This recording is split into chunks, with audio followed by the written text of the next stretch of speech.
and welcome back to my YouTube channel. By the way, I would like you to introduce my beautiful niece, Margaret. And of course, Isabella, my daughter. So for today's vlog, guys, we are going to unboxing the parcel. So guys, actually it's an online shopping kasi nga tinatamad na akong pumunta sa shopping center para mamili. At saka ang gulo-gulo kasi guys, hindi pag nandoon ka actually sa shopping center, it is na yung parang hindi ko alam kung ano yung bibilhin mo. So it's better to do online. By the way, nag-online shopping ako sa Iconic. So, i-unbox natin to guys. Of course, I bought something for Isabella and Margaret. So, let's get started guys. Buksan na natin yung pinamili natin mga damit. It's going to be surprise. Hope you like it. But anyway, this one, I think this is for me. I hit a jet again. Binili ko yata itong jacket. Oh my gosh, ang sobrang lakas ng airplane. What? Kung naririnig nyo guys sa background. It's a jet daw pala, sabi ni Isabel. I think this is the jumper. I bought it from Iconic.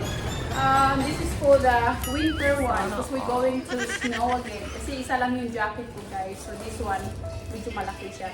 And of course, look guys. What is that? Look what I got for Margaret. What is this? So Margaret, open it, darling. Hopefully you like it.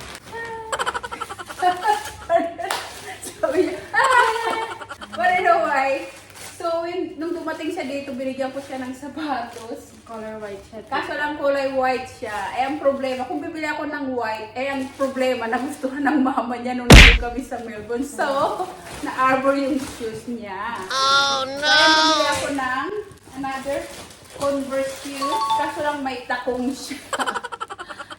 Para sa mga maliliit. Para daw to sa pandagdag. Pandagdag. You're not that bad. Matangkad ka. Isa sa akin. Thank you, tita. That's Ayan. okay. So, yan guys, Converse shoes. I bought it for her. Kasi naman, nakita ko kasi yung shoes niya parang luma na. So, I feel sorry for her. But in a way, yung nandun nga kami sa Melbourne, nagustuhan ng mama niya yung sapatos na binigay ko kay Margaret. Exactly the same. Yung pinagkaiba lang niya ay ang kulay. Pero yung parang gusto niya white. Let's see how it goes. Yan, black. So, Converse. Yan, nagustuhan naman niya. Pero maganda yan kasi, you know what, Margaret, you can use that when you go to work. Kasi mostly, yung mga gamit namin mga itim parang black. I had one, the Skechers one, yung work shoes na puti. Ang dali niya talaga guys, madumihan. Lalo na yung mga sand, pag naglalaro yung mga bata sa sandpit, talagang kitang-kita yung dumi. But anyway, that's good na at nagustuhan mo yan. Thank you, tita. And another one. Hey, welcome. And this one. It's a winter jacket for Isabella when we go to snow. Ayan. So, this one here, Isabella, pakita mo. So, she's going to use this one kapag napunta kami sa snow. Ayan. Autumn today. And another one, bumili ulit ako ng Kathmandu for Calvin kasi nga, yung nandoon kami sa snow, isa lang yung jacket na ginagamit niya. Ayan. So, dati-rati, yung mga nabibili kong mga winter jumper o jacket ni Calvin, parang mumurahin lang kasi hindi pa ma-afford dahil wala pa akong trabaho noon. Pero alam mo ba guys kung magkano to? Parang nasa $200 plus siya, $200 isa. Pero nakuha ko siyang special kasi meron akong promo code sa Kathmandu. So I got it from 200 something, nakuha ko lang siyang $99. Yan. So I don't know if Margaret, we spent too much last year. I spent like, no, not last year, di ba Marga? 2 years When we ago. took, 2022, tita. yeah, 2022 when we took Margaret to the snow, I spent like $500 for her gear lang yun habang snow lang. Pero yeah, I don't know kung gusto pa niya sumama. So parang it's quite boring kasi nga malayo. And this one, another one, hindi ko na alam kung ano to. Hindi ko na malala kung ano yan. Hindi makakalimutin namin. It's a bag. Bag ba to? Leather. It's a leather jacket. Meron na ako nito eh. So, another leather jacket, guys. Nakabili ako para sa sarili ko. Pero do you like leather jacket, Marga? Hindi gaano, tita. Kasi mainit. Depende din siguro, tita. So, ayan, another jacket. But you can try this one, Margaret, because I got one already. Lalamigin dyan, Margaret. Try this one. Yo, di parang siga.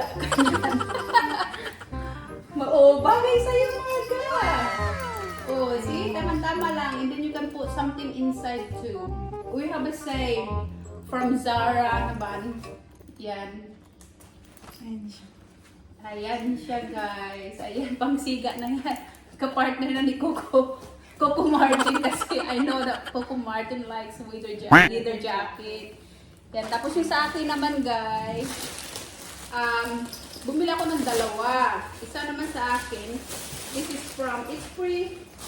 How much na? I'm so sorry, wala akong salamin. Original price, 190, tita. So, 190 yung original price niya. Pero, nakuha ko na lang siya, guys, ng $90. Pero, parang $400 siya, pero down to 190. Ayan. So, hindi na ako lalamigin kapag nandun kami sa snow. Kasi ang kapal niya, it's a Nike one. Ayan. And then, Margaret can borrow this one too when we go to snow. Sana all. It's very thick. Sukat mo na. Natang naging mannequin. Taga-sukat. Ayan lang. Oo, kasi din para sa'yo na eh. There you go. Atin, Ben has one. Ayan. So yan, magamit mo yung Margaret kung sasama ka saan pupunta ng snow. Guys, Nike. Nike. Kasi pag nahihirapan ako pag mag-shopping, pakabili ako ulit ng another white shoes Converse for her. Kasi bumili ako ng Converse mo, ano, di ba? Pero sira na daw. 2 years. Yun yung may takong, ganun kay Heart Evangelista. So, nung dumating siya dito, way back 2022, I asked her kung ano yung gusto niyang shoes. Tapos nakita ko yung one time, I was just like playing on my phone, tapos lumabas yung one of Heart Evangelista's shoes collection. Nakita ko yung yung Converse na parang siyang may takong. Chunky siya, tita. Chunky siya, yeah. Tapos nakita ko parang bagay to kay Margaret. So I bought it.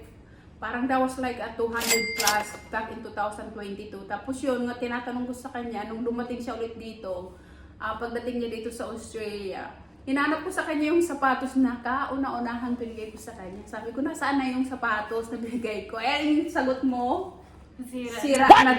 Kasi as in yun lang yung ginamit kong sapatos.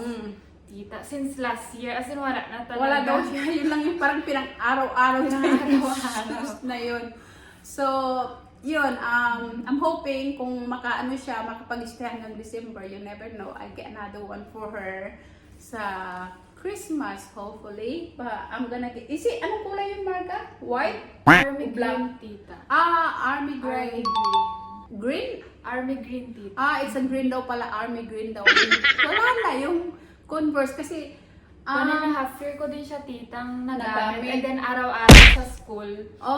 kaya harabas na. ginawa niyang pangharabas Kahit pang alis, as in talaga tita. Tinapon mo na? Hindi pa tita, nandun Okay. pa. Alam mo bang pareho kayo ng sapatos ni Heart Evangelista? Ang mahal niya nung unang labas yun.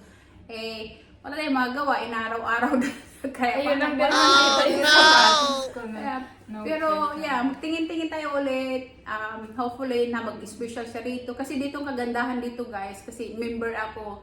Sometimes I get 20% discount. Tapos meron silang promo code. I-enter ko lang yun. So from 200, mababayaran ko $99 na lang. O diba? So yun yung ginagawa ko guys. Simula nung since COVID came, talagang tinamad na akong lumabas mag-shopping. So, ang ginagawa ko na lang, pindot dito, pindot doon, mag-research ako kung ano yung mga bagong half special na mga gamit. So, ayun, nakabili ako ng sapatos ni Margaret. Yung sapatos na binigay ko sa kanya, guys, yun yung binili ko yun para sa akin. Ang problema lang talaga, kasi meron akong banyon. So, hindi siya pwedeng maipit. Kasi pag naipit yun, hindi ako makakalakad. So, I only use it once or twice. Tapos sabi ko, oh, ibigay ko na lang to kay Margaret. Pagdating niya. So, which is I did. Pagbigay ko sa kanya, pagdating niya rito, binigay ko sa kanya. Kaso lang, pagpunta namin sa Melbourne, nagustuhan ng mama niya yung sapatos. Binigay ko sa kanya. Kaya siya naman yan ang walang sapatos. So, nung pagdating ko dito, nagtingin-tingin na naman ako sa Iconic. Dito ako madalas nagsa-shopping guys sa The Iconic. Yan, yung mga branded ng mga damit nandyan din. May mga promo code sila dyan, nakaka-discount kahit papano. So, nagtingin ako, nakita ko yung sapatos na gusto ni Margaret. I was going to get one as well for Madeline, kaso lang wala siya dito, nasa Melbourne siya kasi ang paa daw niya ang laki. Ang paano ng tita? Size 9. So, I was gonna get one. Ang problema nga lang, wala siya dito. Baka mamaya hindi kasi sa kanya o malaki sa kanya. So, hindi ko paano ko ipapadala sa kanya. So, it's better na nandito siya, hoping na darating siya dito soon para makabili naman ako ng sapatos na Converse sa kanya. Pero yung gusto niyang ganun sa'yo, di ba? Yung may takong. Ay, ano tita, more on ano sa kanya like yung mga flat shoes lang kasi matangkad na din oo. naman siya. Kasi pamangkin ko guys, kapatid niya ha, mas matangkad pa sa kanya. Grabe, sobrang tangkad naman. Kaya, yun na lang ang gagawin ko. Antayin ko na lang siya dumating dito sa Brisbane para makabili ng sapatos sa kanya. Hindi na pala kailangan doon ng takong. So, ang bibiliin ko, yung flat na lang pala. Pero yan, di ba may takong din yan? So, ako kasi tita mahilig ako sa matataas at maliit ko. So bagay, ganun din ako. Nasanay din ako tita na yung mga sapatos ko talaga is chunky. Chunky. Okay. So, yeah. I can use that one, yung shoes na binigay ko sa kanya. May panibago na naman pangharabas. Kaya you can use that pangharabas kasi black. Yun ang kagandahan, hindi siya madumihin. Pero yung mga puti, talagang madumihin siya guys. Kung may naapakan kayong muddy kapag umuulan, talagang makikita ka agad na madumi ka agad yung shoes mo. Kasi yung mga shoes ko guys, bihira ako bumili ng mga sapatos. Pero ang bumibili ng mga sapatos ko si Ben. Kaya nga lang, yung mga sapatos na binibili niya para sa akin, puro mga white. Tapos, dahil nga may banyo ako, pag naiipit siya, hindi ako makalakad. Kaya ang ginagawa ko, minsan nagagalit siya sa akin, what have you done with the shoes, mama? Minsan binila niya ako ng black shoes, kaso lang narrow. Hindi ko siya magamit sa trabaho. As in, I use it once. The next day, hindi ako makalakad dahil talaga ang sakit ng paa ko. Kasi nga may banyon nga ako guys. So yun, pag bumibili ako ng shoes, kailangan 7.5 para meron siyang allowance. Hindi maipit yung banyon ko sa paa. Kaya ganun din. Kasi yung mama ko may banyon din. Si Ate Lisa may banyon. Ang problema nga lang talaga, yun ang pinakamahirap kapag may banyon ka. So si Margaret, maliit naman yung paa niya, wala siyang banyon. Kaya okay sa kanya. So binigay ko sa kanya yung Converse shoes. And yeah, yun nga lang guys. So thank you Margaret for the first guest ko sa aking vlog. So, ngayon lang kami ulit nakapag-vlog since we came back from Melbourne nga. Doon kami na Easter, nakasama namin yung mga kapatid niya at mama at papa niya. So, pag dito sa December, abangan mo sa December kasi marami ka matatanggap na regalo sa Christmas. Anyway, thank you so much Margaret. Alam nyo guys, siya yung dahilan kung bakit nagbablog ako. Kasi, nung dumating siya dito, I'm just like, binibiro ko lang siya, oh guys, look at this one. I'm just like making a joke. And sabi niya, oh tita, why don't you do the vlogging instead? So, siya yung nag-open ng YouTube account ko, at saka yung pagre-reel sa Facebook, doon din. So, dalawa. Pero kaso lang nakaka-stress pala kapag wala kang i-content, So, for now, mas focus na lang ako dito sa YouTube ko. But anyway guys, if you like my video for today, don't forget to hit the like and subscribe. And subscribe as well. So yeah, thank you guys. Bye for now.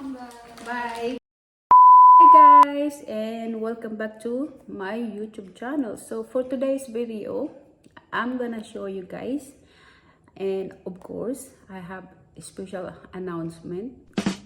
Kasi nga guys, sumahod tayo ulit sa YouTube. Sa pangalawang pagkakataon, sumahod tayo ulit sa YouTube. Ayan na siya guys. yung sahod ko noong, this is my second pay from the YouTube. So I got, sorry, it's $102.95 po pala yung pangalawang sahod natin sa YouTube. So far, so yan yung last payment natin, guys. Yan yung pangalawang sahod natin sa YouTube is $102.95.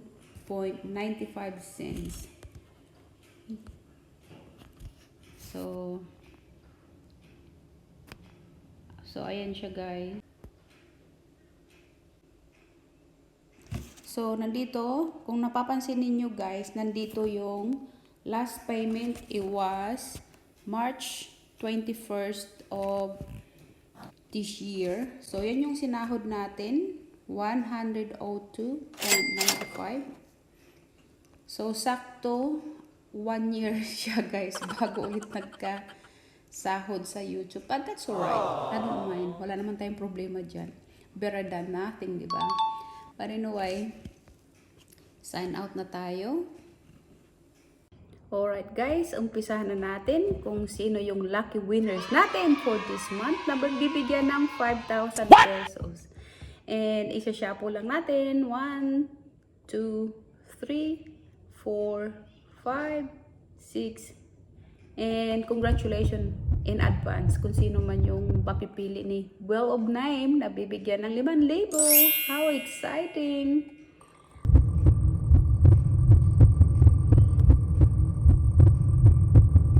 Nakaka-excite naman. Sino kaya yun?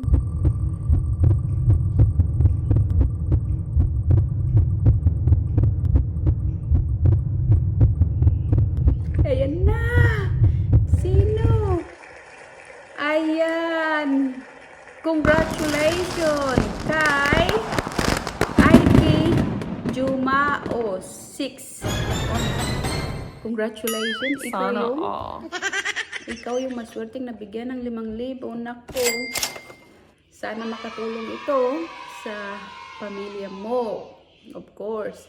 And also, thank you for all the support.